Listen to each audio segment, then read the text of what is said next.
Listen up. This one's big. The WNBA and its players are kneed in some of the most heated CBA talks we've seen in years, and it could change everything. I've hinted at this before, but now it's time to break it all down. Where do things really stand? What are the players demanding? And are we staring at a full-blown lockout that could wipe out the 2026 season? The Athletic dropped a bomb with their anonymous player survey, asking one question. If you could fix one thing in the new CBA, what would it be? The results. A massive 70% of players want higher salaries. Only 8% called for more roster spots. Another 8% said minimum standards. 5% pushed for better family resources. Another 5% wanted stronger pensions.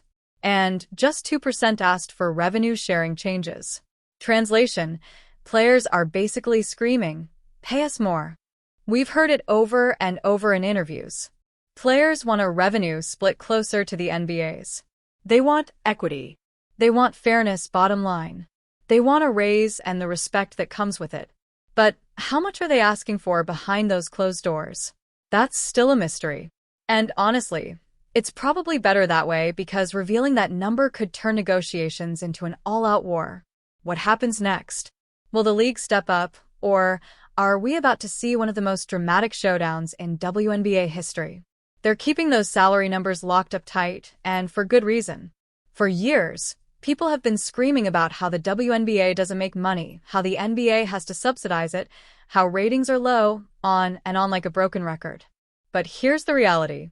Over the last 2 seasons, the WNBA has exploded like never before. Fans are tuning in, arenas are filling up, and the energy is electric. And yes, that means players deserve bigger checks. With the league finally building momentum, this is the perfect time to invest back into the players who are driving it. This isn't the same struggling league from years ago. This is a whole new era of success. And if they can keep this pace, the WNBA is about to enter territory it has never touched before. And let's not ignore what's fueling this rise. A fresh TV deal kicking in soon, bringing in more revenue, plus the major shift to chartered flights, a move that's costing money now, but finally treating players like pros. Yet, despite all this, the actual number's still a mystery. I've dug deep, searched everywhere, and let me tell you, it's nearly impossible to get straight answers on how much the WNBA is really pulling in versus how much they're losing. So, yeah, the players have every right to demand their piece of this historic growth, but will the league deliver? Or are we heading straight for a messy showdown? Nobody really knows exactly how much money the NBA is pumping into the WNBA. Those numbers are buried deep and locked away like state secrets. But here's the inside scoop I've been hearing. The league could be headed straight for a player strike. Basically, a full-on lockout next season. The whispers around the industry are loud right now. Big brands are already preparing for the possibility that the WNBA might not even start on time next year. Why? Because those closed-door CBA meetings at All-Star Weekend. They went terribly. 2 meetings, 2 total disasters, players on one side, Commissioner Kathy Angelbert and the league office on the other, and no one budged an inch. That's why the players came out rocking those now iconic shirts. Pay us what you owe us. A clear message that things have reached a boiling point. And while nobody outside those rooms knows every detail, the smoke is too thick to ignore. Rumors are flying fast, and every sign points to a player strike being almost inevitable at this point. And honestly, that's scary. This is the biggest moment for the WNBA since its early glory days back in the 90s. Fans are hyped, ratings are climbing, and stars are bigger than ever. Yet, all of that momentum could get crushed by a lockout. Imagine everything these players have built grinding to a halt over a battle for fair pay. It's the kind of standoff that could either change the league forever or stop it cold. You can feel the stress from every angle.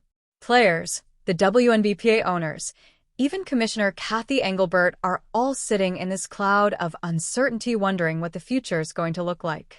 And honestly, I get it. Life gets overwhelming. My own life has been a wild ride lately. From amazing moments like getting married to brutal ones like, that public firing we all saw play out. But hey, we're not diving back into that mess right now.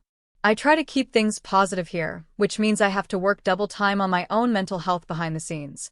how I stick to daily workouts, long walks, and of course, chill time with my 3 cats, Sunny, Sky, and Storm. Yes, the internet's favorite trio. The reality is this content grind and social media hustle can swallow you whole if you're not careful. I'm naturally driven, the type who wakes up and wants to work until midnight. But let me tell you, it wrecks your headspace if you don't balance it out. So just like these players are fighting for stability in their careers, I'm out here making sure I stay mentally strong and sane, too. Because without that, none of this works. These little daily routines I've built, total game changers for my mental health.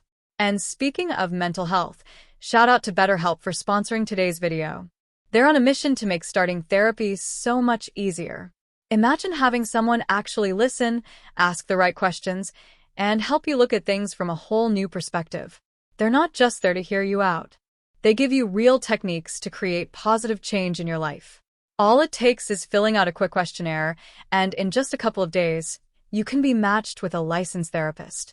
Don't vibe with the one you're paired with? Switch anytime at no extra cost. With over 7,000 reviews and a 4.3-star rating on Trustpilot, you know it's a platform you can actually trust. Hit the link in the description or head to BetterHelp.com/Rochella for 10% off your first month of therapy. Mental health matters. And this is one of the easiest steps you can take. Now, let's talk about something spicy. Gabby Williams went on a podcast and dropped some serious CBA negotiation tea. And she didn't stop there. She straight up said, the WNBA is not feeling unrivaled at all. And listen, I've been calling this from day one. There is no way the WNBA and Unrivaled both thrive peacefully. If Unrivaled keeps winning, best believe the WNBA is going to try to shut that down real quick. And for the record, this ain't shade at Nphisa Collier or Breanna Stewart. It's just the reality of how leagues protect their turf. I've been saying this for months. There's going to come a day where the WNBA either tries to buy Unrivaled, force some kind of partnership, or flat-out ban players from competing in it by locking it into contracts. Gabby Williams hit on something huge here. Because players skipped going overseas and instead played an Unrivaled during the offseason and actually got paid well for it, they showed up to WNBA training camps earlier and fresher. That's huge because playing overseas often means staying until foreign playoffs making players late to their own league start. Gabby basically said it herself. Unrivaled saved the WNBA season by keeping more players at home and ready to hoop on time. But here's where it gets spicy. There's a serious conflict of interest at play with Nphisa Collier and Breanna Stewart leading the WNBPA while also being the public face of Unrivaled. That's like running the players' union and the rival business at the same time. Wild. And think about this. If the WNBA locks out or players strike, Unrivaled instantly becomes the winner, scooping up talent and fan attention while the main league stalls. We already saw a taste of this power move when Nphisa walked into the WNBA All-Star Draft, rocking an Unrivaled t-shirt loud and proud. That wasn't random. She knew exactly what she was doing and said the name Unrivaled over and over again like she was planting a flag in enemy territory. This isn't just a side hustle anymore. It's shaping up to be a straight-up battleground. To me, that all-star moment screamed defiance like Nphisa Collier was straight-up telling the WNBA, look at what we're building over here. Every player she drafted, yep, they played in Unrivaled, and yep, they're coming back for more. And if there's a player strike or full-on lockout, guess where they'll be headed? Unrivaled, where they actually get paid. And here's the kicker. During this Unrivaled off-season, they've been stacking sponsors like crazy. This isn't just some side project anymore. It's starting to look like the blueprint for something massive. Honestly, we're witnessing uncharted territory in sports business. In 30 years, people are going to write books about this. Maybe even full-on Netflix docs breaking it all down. Think about it. Even when the NBA had lockouts, there was never another player-owned pro league standing by to scoop up talent. Sure, guys ran pickup games at LA gyms, but nothing even close to what Unrivaled is doing. And right now, Nphisa Collier and Breanna Stewart are holding the cards. They've got the leverage and the WNBA knows it. Gabby Williams nailed it. If the WNBA tries to stretch the season and box out other opportunities without paying players more, some will straight up pack their bags and go play in Europe instead. That's how serious this power shift is. This isn't just a competition. It's shaping up to be an all-out battle for control of women's basketball. Some players are flat out saying they'd rather ball out in off-season leagues like Unrivaled or Athletes Unlimited than deal with the grind of an extended WNBA schedule. And honestly, can you blame them? Meanwhile, the WNBA just dropped a bombshell. Expansion is coming fast. New teams in Portland, Toronto, Cleveland, and Detroit, all within the next 4 years. But here's the drama. Players themselves are scratching their heads, asking, why are we expanding when we don't even have full rosters? Now, some teams are scrambling so badly, they're stacking up hardship contracts just to survive. Players are saying, yo, how about you expand our rosters first before adding 4 whole franchises? Don't get it twisted. This growth is exciting, and yeah, the WNBA is booming like never before. The Golden State Valkyrie hype is real. And if these new franchises catch fire the same way, the league could explode into a whole new era. But players have a legit point. The league office and players still feel miles apart. From the player's perspective, it's like you're making our season longer, adding more teams, and still not paying us more. Why wouldn't we play an unrivaled, make easy money, stay in one city, and keep control of our schedules? This isn't just about money. It's about power, respect, and how the future of women's basketball is going to look. And right now, it's players versus league. And neither side is backing down. So, here we are. The WNBA at its highest point in decades, yet one step away from chaos. Players want real pay, better treatment, and freedom to control their careers.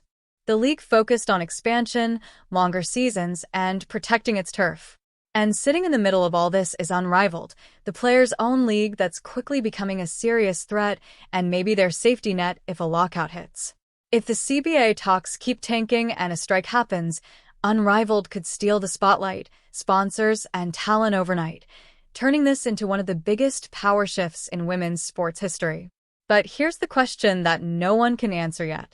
Will the WNBA adapt and finally give players what they deserve?